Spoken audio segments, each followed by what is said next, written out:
The live TV, सच सबसे आगे। नमस्कार, मैं हूं रंजीत झा और आप देख रहे हैं द लाइव टीवी। एक और जहां निकाय चुनाव को लेकर उत्तर प्रदेश की सियासत गरमाई हुई है, तो दूसरी तरफ इस निकाय चुनाव में साजिश रचने वालों का भी भंडाफोड़ हुआ है। दरअसल उत्तर प्रदेश के एटा जिले में एक कब्रिस्तान में गन फैक्ट्री का खुलासा हुआ है। जो भी कट्टरपंथी सोच के होंगे, जो दिन रात हिंदू मुसलमान करते होंगे, वो तो यही सोच रहे होंगे कि यह गन फैक्ट्री अगर कब्रिस्तान में मिली है तो इसके पीछे किसी न किसी मुसलमान का हाथ होगा। लेकिन जैसे इस मामले में पुलिस ने सच्चाई सबके सामने रखी, सबके होश उड़ गए। दरअसल यह कब्रिस्तान में जो गन फैक्ट्री चल रही थी वो मनसा राम की थी, वो मुसलमान नहीं है।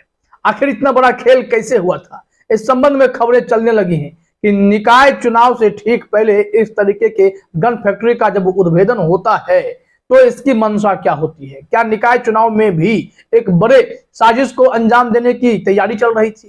क्या गन पॉइंट पर वोटिंग कराने की बात हो रही थी? तमाम ऐसे सवाल लोगों के मन में कौंधने लगे और मुसलमानों को बदनाम करने वाले, खास करके यूपी में, वो लगातार साजिशें रचते रहते हैं।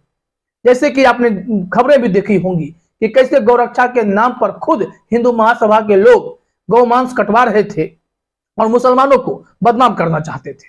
अब ठीक ऐसा ही मामला अगर इसे कनेक्ट करने की कोशिश करें तो कब्रिस्तान में गन फैक्ट्री है तो जाहिर तौर पर लोग मुसलमान को ही टारगेट करेंगे। लेकिन यहां पर एक नया ही खेल सामने आया है। यहां कब्रिस्तान में जो गन फैक्ट्री है वो मुसलमान की नहीं, हिंदू की है। जरा अपने स्क्रीन पर देखिए, ट्रू स्टोरी ने एक खबर इस मामले में प्रकाशित की है। यूपी पुलिस का स्टेटमेंट भी है। फिर हम आपको दैनिक भास्कर के खबरों के सहारे भी पूरी बातों को स्पष्ट करेंगे। ट्रू स्टोरी ने लिखा है, यूपी एटा के कब्रिस्तान में आधी रात को हो रही थी हलचल, दृश्य देख छूटे पुलिस के पसीने, सामने आया मौत का खेल। क्या यूपी निकाय चुनाव में मौत का खेल रचने की साजिश चल रही थी? आखिर कब्रिस्तान को गन फैक्ट्री का अड्डा कैसे बनाया गया?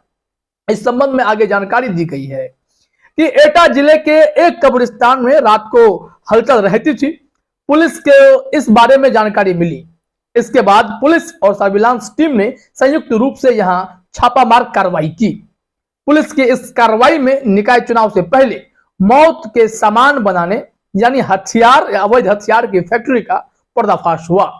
पुलिस ने एक आरोपी को गिरफ्तार किया है। पुलिस ने जिस आरोपी को गिरफ्तार किया है उसकी पहचान जरा आप सुन लीजिए। तब जो भी धारणा लोग बनाते हैं, कट्टरपंथी सोच वाले, कि सिर्फ और सिर्फ मुसलमानों को बदनाम करने का जो ठेका ले रखे हैं, उन लोगों को भी आंखें खोल लेने की जरूरत है। आगे इसमें जानकारी दी गई है कि एएसपी धनंजय सिंह कुशवाहा ने पुलिस लाइन में बताया कि जैथरा पुलिस और एसओजी की संयुक्त कार्रवाई में अवैध शस्त्र फैक्ट्री चलाने वाले मनसाराम निवासी परौली सुहागपुर को गिरफ्तार किया गया है। उसके अन्य साथी भागने में सफल रहे। मनसाराम से 3 बने एक अधबना तमंचा और तमंचा बनाने के उपकरण बरामद किए गए हैं। पूछताछ में आरोपी का कहना है कि चुनाव आने पर हथियारों की मांग हमेशा रहती है, इसी मंशा को लेकर हथियार तैयार किए जा रहे थे। अब जरा सोच लीजिए, यह अपराधी कह रहा है कि चुनाव के लिए ही हम हथियार बना रहे थे और हथियारों की मांग हमेशा इलेक्शन के समय बढ़ जाती है। तो क्या इतनी बड़ी साजिश पुलिस के नाक के नीचे चल रही थी? ये लोग कब्रिस्तान को अड्डा बना रखे थे और कब्रिस्तान में हथियार सिर्फ और सिर्फ इसलिए बनाए जा रहे थे क्योंकि यूपी निकाय चुनाव में हथियार बांटे जा सके। आखिर मकसद क्या था? क्या निकाय चुनाव के दौरान दंगा करवाना था या फिर मौत का खेल खेलना था? तमाम ऐसे गंभीर सवाल उठने लगते हैं कि यूपी पुलिस के नाक के नीचे ये सारी चीजें होती हैं और जब बाद में उन्हें जानकारी मिलती है तो गिरफ्तारी की जाती है। अगर इस मामले में यह मनसाराम नहीं होता तो अब तक ना जाने अगर कोई मुसलमान होता तो वो आतंकवादी भी करार दिया गया होता। मनसाराम पर कौन सी धारा लगाई गई है, पुलिस ने क्या किया है, इस मामले में कोई खास अपडेट तो नहीं आया है। लेकिन कब्रिस्तान में कोई गन फैक्ट्री, वो भी अवैध, अगर चला रहा हो और वो चलाने वाला हिंदू हो तो इस मामले में क्या यूपी की पुलिस 2 अलग अलग कार्रवाई करती होगी? निकाय चुनाव के दौरान ऐसी घटना तो विभत्स है। ये तो घटना कभी भी विभत्स है कि कोई अवैध तरीके से गन फैक्ट्री चलाए। इस संबंध में दैनिक भास्कर ने भी खबरें प्रकाशित की हैं। क्या जानकारी मिली है, जरा आप भी अपने स्क्रीन पर देखिए।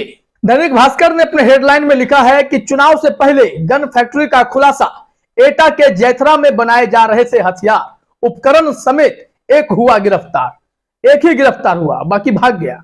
अब देखिए, जिसको गिरफ्तार किया गया है उसका चेहरा इसमें ब्लर किया गया है। इस तस्वीर को अगर आप देखेंगे तो उसका चेहरा ब्लर कर दिया गया है। आखिर क्यों? यह चेहरा, यह जो अपराधी है, क्या इसके शक्ल देखने की इजाजत इस देश की जनता को नहीं है, एटा के लोगों को नहीं है, ताकि पहचान कर सकें कि यह कितना बड़ा गुंडा है। ये मीडिया वाले भी खबर उस वक्त संवेदनशीलता दिखाने लगते हैं जब कोई अपराधी पकड़ाता है। वैसे तो कई दफे कई चैनल वाले रेप पीड़िता की तस्वीरें दिखा देते हैं, तब उनकी संवेदनशीलता कहां चली जाती है। अब जरा देखिए कि इस मामले में क्या जानकारी दी गई है वरिष्ठ पुलिस अधीक्षक एटा के द्वारा। दैनिक भास्कर ने लिखा है, वरिष्ठ पुलिस अधीक्षक एटा उदय शंकर सिंह के निर्देशन व अपर पुलिस अधीक्षक एटा धनंजय सिंह कुशवाहा के पर्यवेक्षण में यह कार्रवाई की गई। क्षेत्राधिकारी अलीगंज सुधांशु शेखर के कुशल नेतृत्व में आगामी नगर निकाय चुनाव के दृष्टिगत अपराध एवं अपराधियों पर रोकथाम तथा अवैध शस्त्र निर्माण व खरीद फरोख्त पर प्रभावी नियंत्रण हेतु एक अभियान चलाया गया है। इस अभियान के तहत थाना जैथरा पुलिस द्वारा एक अवैध शस्त्र फैक्ट्री का भंडाफोड़ किया है। ये पुलिस वाले अपनी क्रेडिट ले रहे हैं, लेकिन यह गन फैक्ट्री हाल ही में तो नहीं बनी होगी, कब से चल रही थी, यह अपराधी कितना पुराना इसका ट्रैक रिकॉर्ड है, पुलिस को इस मामले में भी लोगों को स्पष्टीकरण देना चाहिए।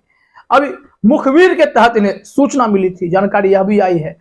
इस मामले में जो मनसाराम की जानकारी दी गई है, उनके पिता का नाम ओम प्रकाश है।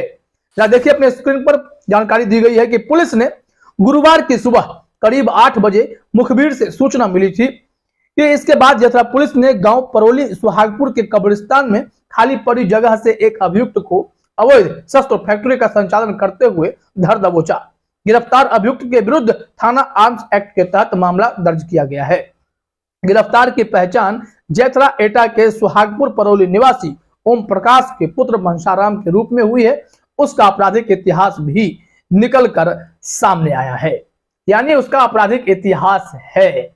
वह गन फैक्ट्री के अलावा ना जाने क्या भी अवैध तरीके से कर रहा होगा, लेकिन निकाय चुनाव के दौरान उसका यह कबूलनामा कि हथियारों की मांग बढ़ जाती है। आखिर इस हथियार का इस्तेमाल कहां होता है? क्या वोटर्स को डराने के लिए इसका इस्तेमाल होता है, या फिर यूपी में तांडव मचाने के लिए ऐसे अवैध हथियार तैयार किए जा रहे थे जिसके सहारे पूरे यूपी को दहलाया जा सके? एक तरफ तो योगी प्रशासन यह दावा करता है कि उत्तर प्रदेश में सब ठीक है, लेकिन सरेआम गुंडागर्दी हो रही है, गोलीबारी हो रही है। यूपी में ही यूपी पुलिस की कस्टडी में अतीक और अशरफ की हत्या करने वाले पहुंचते हैं और सरेआम सबके सामने नजदीक से गोली मारते हैं, जय श्री राम बोलकर सरेंडर कर देते हैं। तो यूपी में तो इस तरीके का खूनी तांडव चल रहा है। दूसरी तरफ यूपी पुलिस एनकाउंटर करने में भी अव्वल रहती है। तो क्या ऐसे अपराधियों को छोड़ दिया जाना चाहिए जो अवैध हथियार बना रहे हैं? क्या ऐसे लोग जो समाज में जहर फैलाने की कोशिश कर रहे हैं, कब्रिस्तान का सहारा ले रहे हैं और यहाँ पर मुसलमानों को बदनाम करने की कोशिश कर रहे हैं, क्या ऐसे लोगों पर शिकंजा नहीं कसा जाना चाहिए? क्या इन लोगों का इनकाउंटर नहीं हो जाना चाहिए? अगर इनकाउंटर को ही ये लोग तरजीह ही देते हैं तो क्या सिर्फ वो मनसाराम है इस वजह से उसका इनकाउंटर नहीं होता है? ऐसे में पुलिस के ऊपर भी सवाल खड़े होते हैं कि ये सेलेक्टिव जस्टिस करने का जो ठेका इन लोगों ने ले रखा है, मुसलमान होगा तो घर पर बुलडोजर चला देंगे, मुसलमान होगा तो इनकाउंटर कर देंगे, लेकिन वही हिंदू होगा, जय श्री राम बोल चुका होगा, वो पुलिस कस्टडी में रहेगा, उसके मेडिकल भी सुरक्षित तरीके से कराए जाएंगे। लेकिन कोई और होगा तो उसके ऊपर पुलिस गोली चलाने से पीछे नहीं हटेगी, मिट्टी में पुलिस उन्हें ही मिलाती है। लेकिन ऐसे लोग जो समाज में जहर बनने का काम कर रहे हैं, चुनाव के दौरान ये धमाका करना चाहते हैं, मौत का खेल खेलना चाहते हैं, ऐसे लोगों को पुलिस पकड़कर चेहरा ब्लर करके ले जाती है ताकि कोई पहचान ना सके कि ये था कौन। इतना बड़ा खेल चलता रहता है और यूपी निकाय चुनाव से पहले ऐसी घटना का खेल खुलना ये बहुत बड़ी खबर है। फिलहाल इस वीडियो में इतना ही। आप सभी का हमसे जुड़ने के लिए बहुत बहुत धन्यवाद।